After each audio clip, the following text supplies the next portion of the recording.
Hello everyone, this is Just a Dad. Today I'm going to show you how to connect the Wi-Fi on this Keurig K-Supreme Smart Coffee Maker. So if you're having trouble with the Wi-Fi, I'll show you how to reset the Wi-Fi and reconnect it. But then I'll also show you if you can use the exact same procedures if you unboxed it and then you're finally wanting to connect it to the Wi-Fi. Now you don't have to connect this coffee maker to the Wi-Fi in order for it to work. But if you do, it does enable Brew ID, which will take a little picture of the K-Cup as you put it in and send it to Keurig, and then Keurig will send back what the signature brew for that K-Cup is. Okay, so up here, we need to go into a special menu if you want to reset it. So press these two arrows, then we're going to click Next, Wi-Fi. If I want to forget that Wi-Fi, so say I'm having problems, it's not connecting right, I want to just reset it all the way for the Wi-Fi, I'm going to hit the big K button, I'm going to hit Forget. Click Yes, okay, and then click OK. Now the Wi-Fi is completely forgot. Now I'm going to back out of this. We're going to exit out of this. So when you unbox it, you'll have this little light flashing at you all the time telling you, hey, you want to connect it, and you'll have a little symbol up here that says you're not connected. Okay, so on your app store, you will need to get the Keurig app. This will work for Samsung and iPhones and tablets also.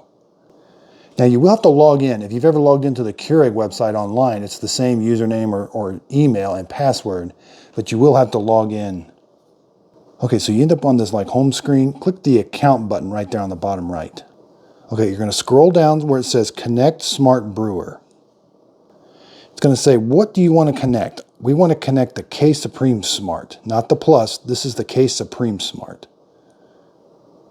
We're going to scan the QR code on the back. Okay, so click OK.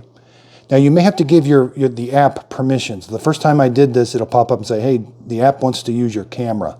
Click OK. Now you're going to have to point you that it's going to use your camera. Point it at that QR code. Now I found if you go straight in at a nice level angle, it works the best. If you're up here trying to do it at an angle like this or off to the side or too far away, it doesn't do it. Now it says, make sure your brewer's plugged in. Follow the prompts until it says waiting for connection. Okay, now you're going to come up here and press that arrow. It says, do you want to connect? Yes, let's reconnect. Waiting for connection. So it only took 2 steps to get to that point. Now go back to your phone. I can click link. Now it wants to join this Wi-Fi. You may not recognize that, but this Keurig machine is actually transmitting a little bit of a Wi-Fi signal. Click join. Now make sure your phone or tablet, its Wi-Fi is turned on and it's on the local Wi-Fi that you want it connected to. Okay, so it says it's connected. Now we're going to pick, it's going to scan what network do you want it to log into. I've got several Wi-Fis in my house. I want it to log into this one right here. Now I got to enter the password for my Wi-Fi in the house. Okay, so I clicked the password, clicked OK. Now it's telling the Keurig, hey, this is the Wi-Fi I want you to log into. Now the whole time up here, it still says waiting for connection. That's okay. This takes a little bit. Now you got to be patient.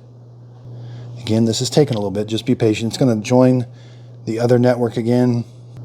So it may or may not ask you to rejoin the Keurig network and then go back to your Wi-Fi. Mine didn't this time. It wants to know your location. Click that. Okay, it's done. I'm going to click OK. And then up here, it says, congratulations, you have now accessed all the connection features of Wi-Fi. So click Continue and OK. Okay, so now that the Wi-Fi is connected, I'm going to put a K-Cup in. You can put it any old way. It's going to take a little picture of it as I close this. You'll see a little light come on. Brew ID is available now.